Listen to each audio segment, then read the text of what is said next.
Olá, tudo bem? O programa Indústria e Comércio dessa semana nós vamos falar sobre um assunto muito importante para todos nós homens.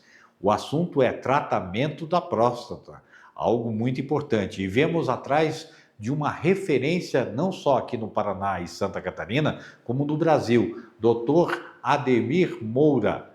Vamos tirar todas essas dúvidas que nós homens temos sobre tratamentos, a importância da cirurgia laser. Olha, a matéria está demais. Confere comigo. Doutor, primeiro agradecer muito o senhor ter aceito o convite da Rede TV. É um prazer, uma honra estar falando sobre um assunto que nós homens, às vezes temos muitos tabus para falar sobre ele, né? Sim. E o senhor está aqui, eu agradeço muito. Doutor, o câncer de próstata ainda é um dos mais comuns entre homens no Brasil? Primeiramente, quero agradecer aqui o convite de estar aqui na Rede TV, aqui, participar aí com o senhor, né? Bastante conhecido também, uma pessoa importante, e agradeço aí pelo convite. O câncer de próstata, sim, ele é o mais incidente na população masculina, né? Não só aqui em Santa Catarina, Paraná, mas em todo o Brasil. É fundamental o homem buscar anualmente pelo rastreio de câncer de próstata a partir dos 45 anos em populações de risco, histórico familiar, pai, irmãos com doença, com história de câncer de próstata. A etnia de raça negra também é bastante incidente também, inclusive de doenças mais agressivas, segundo estudos. E aqueles que não têm fator de risco, né, é aconselhado, segundo os estudos, dos 50 aos 80 anos.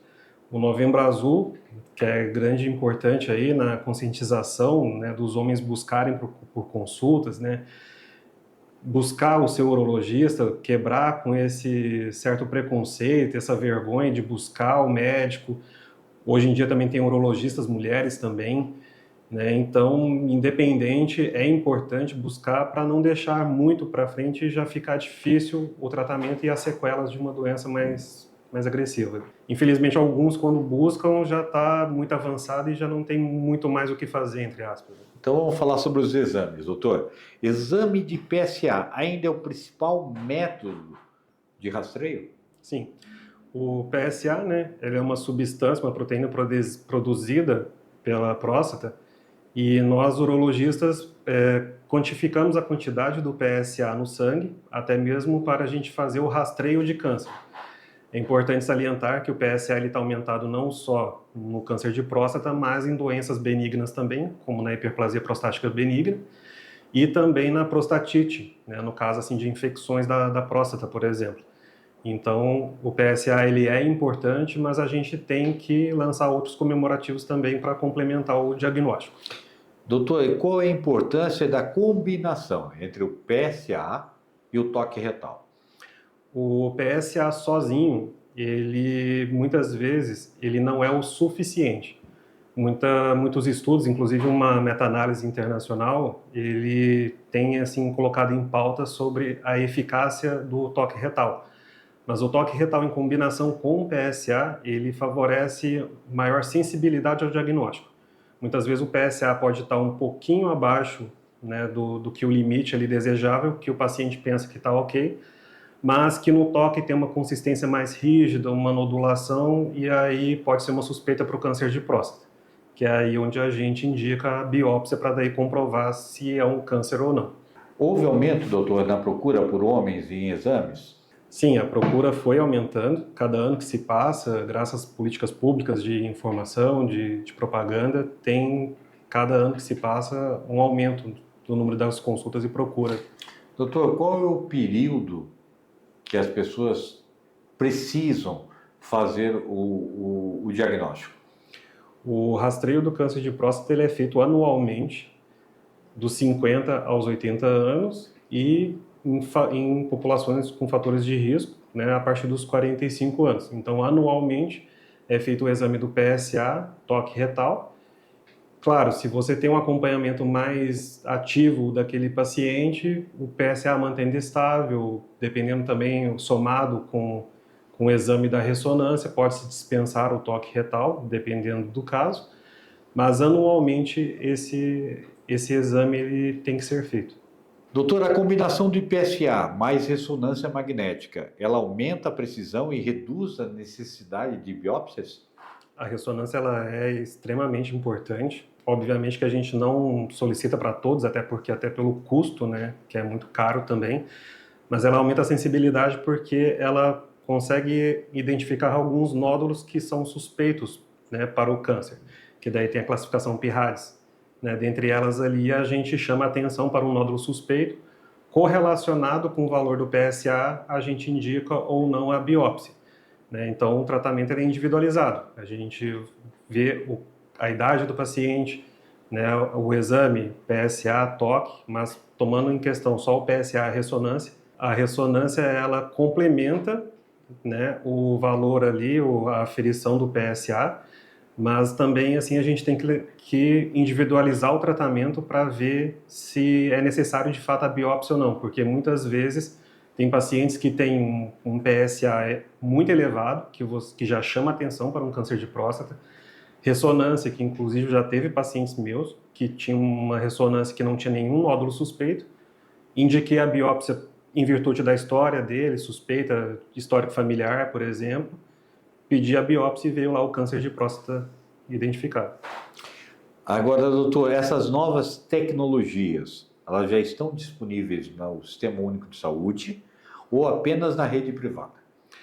O Sistema Único de Saúde, ele engloba a questão, oferece, né, tipo, exames diagnósticos como o PSA e também, né, por vezes a ressonância também, ela tem sido ofertada e a biópsia de próstata também, tá? Então, não só na rede privada, mas o SUS ele fornece esses meios diagnósticos para auxiliar aí no diagnóstico da doença na população masculina. Tanto no Paraná quanto em Santa Catarina? Isso no Brasil como um todo. Ah, no Brasil inteiro. Doutor, a tendência é fazer menos biópsias?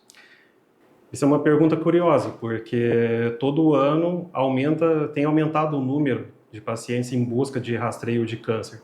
E como é a doença mais prevalente na população masculina, dificilmente esse número de biópsia cairia ali.